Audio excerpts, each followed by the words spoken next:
কিছু মানুষ দেখবেন বলবে ভর্তা ভাত হলেই চলে, কিন্তু তারা বোঝে না ভর্তা ভাতটাই কিন্তু বেশি ঝামেলা। আসলে করে দিলে কিন্তু খেতে সবারই ভালো লাগে, ভর্তা হোক আর যেটাই হোক।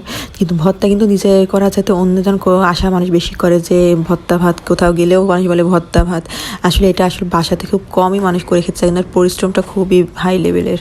তো যাই হোক, আমার এটা শোল মাছ, তো আমি এটা সুন্দরভাবে ভর্তা করব, তার জন্য এখানে নিয়ে নিয়েছিলাম কাঁচামরিচটাও আমি সুন্দরভাবে একটু তেলে নিয়েছিলাম। আর মাছটাও যেহেতু লেজের অংশ, তো আমি এটা কাটাগুলো ছাড়ানোর জন্য এরকম করে নিলাম। তো এখন এটা আমি খুব সুন্দরভাবে এটা বাটি দিয়ে করে দেবো। আমি কিন্তু এটা পাটায়ও করা যায় ভর্তাটা, কিন্তু আমার মনে হয় এরকমভাবে করলে না একটু মুখে বাদে বাদে তখন ওইটা বেশি খেতে বেশি ভালো লাগে। তো মাছগুলো আমি পেঁয়াজটা সব একসাথে করে এরকম নিচ্ছে। আর এটা কিন্তু আমি মা ঘাটে গেলে ইলিশ মাছটা ভর্তা করে ওরকমভাবেই কিন্তু আমি করার চেষ্টা করছি। এইভাবে করলে পেঁয়াজগুলো বেশ আস্ত থাকে না, তারপরে ঝালগুলো খুব ভালোভাবে একদম মিহিন হয়ে যায় আর খুব মজা লাগে খেতে ভাতের সাথে একদম। তো এটা আমি পাটার বাটার মতনই করে একদম হামানদস্তা ইসের সাথে আমি একদম খুব সুন্দরভাবে এটা মিক্স করে নেবো। তো এই হয়ে গেল এটা ভর্তা।